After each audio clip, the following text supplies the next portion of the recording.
How's it going, guys? Thank you for stopping by here at Ken's Geek Side. Today I'll be talking about my top 5 favorite comic book artists. And as things go, it might change, but for now, these are mine. So let's get into it. Number 1, Jorge Jimenez. I think that's how you pronounce his name. Jorge is one of the newer talents in the comic book industry, hailing from Spain. He first made his debut in comic books in 2010. All Summer in a Day. His art came out of nowhere for me. When Super Sons first came out in 2017, the art inside like blew me away. One of the things I love most about his art is his facial expressions and the fight sequences. It was just so smooth. And if I'm not wrong, he does all his art digitally, like on tablets and stuff. And it really made me want to draw even more. And I wanted to try out the whole tablet digital art thing. And I'm like, man, it shouldn't be that hard, you know, because I like to draw and stuff like that. But it was hard. It was real hard. That's what she said. And a lot of his drawings, it has a lot of like this sparkling effect on them. And his work in Snyder's, I think 2018's Justice League run, the one that was like a prequel kind of to the Dark Knight's Death Metal, it was awesome. I mean, I got his covers. It's 3 issues and it merges into one picture.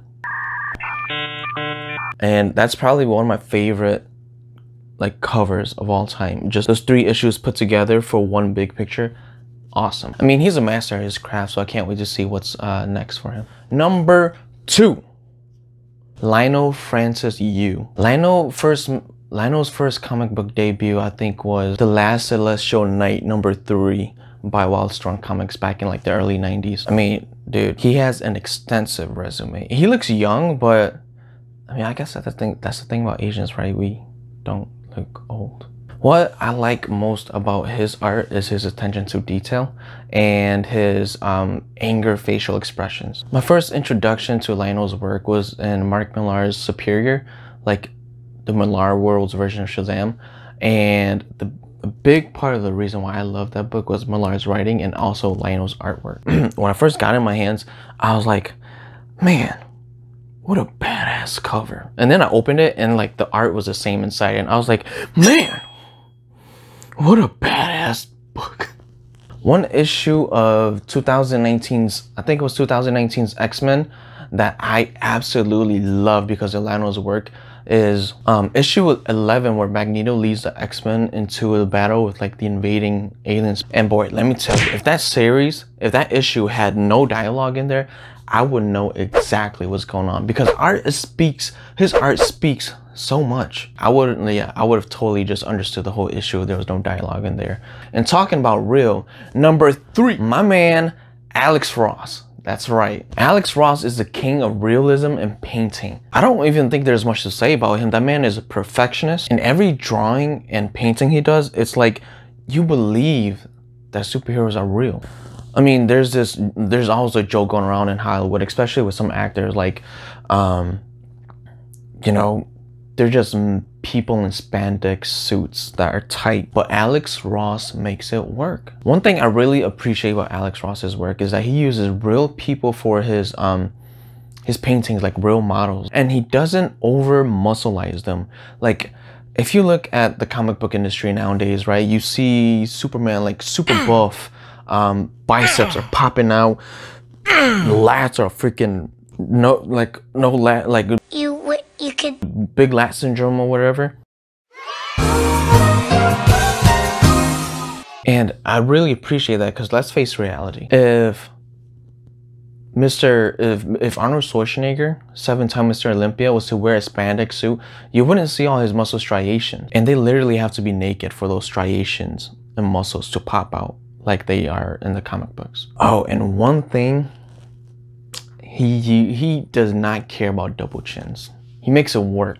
And number 4, Julian Totino Tedesco. I think I butchered your name, I'm so sorry. This Argentinian artist captured my heart when I first saw that Daredevil #1. He made his debut in Witchfinder, The Mysteries of Unland. His art style reminds me of those vintage pictures that a lot of like the old Western or like even our ancestors took back in the day. It doesn't look like comic book drawings. And that's what draws me to his art. Like Alex Ross, he doesn't focus on the muscles and instead focuses on facial features, which tells more of a story than someone pumping their bicep. And finally, number 5, my man, Jay Lee. I mean, when it comes to style, Jay has it. Jay's debut comic book was Marvel Comics Presents number 85 in 1991. He won the Eisner Award for Best New Series in Inhumans number 1, 1999. Yeah, and I was so lucky to get a picture with him in Motor City Comic Con 2018. Yes, definitely one of the best highlights in my life. He's such a cool guy. He welcomed me with like a nice smile and a warm handshake. Now Jay's artwork is very fantastical. I don't even know if that's work. It has like, it's very spinny and has a lot of edges to it. It's almost very gothic in a sense. Every hero and villain he draws, there's such elegance and poise to it. His artwork, I would compare it to Greek sculptures, how every work is just elegant, right? But it's in Jay Lee style. It's edgy, it's spinny, it's fantastical, and just the composure of his art, it's something that you can't take your eyes off. All right, guys, and there you have it, my top 5 current favorite comic book artists right now. One thing that all these 5 artists have in common that draws me to their art is that they tend to lean more towards how a character is going to react. Like their facial expressions. Like all 5 of them, I bring up the facial expressions a lot because that tells more of a story than, you know, if Superman was lifting a car, right, and his muscles, all you see is just his muscles, right? And you're like, wow, look at all those muscles. But they make you feel like you know what the characters are feeling. And so that's something I really appreciate within these 5 artists. Once again, thank you for sticking around and listening to me ramble. Please do me a big favor and subscribe, like, comment, share this video if you like comic book stuff. And yeah, let's get the world freaking reading comic books again. Come on, guys. They have some important stuff in there. All right, well, that's it for me. So stay safe. Happy reading. Till next time.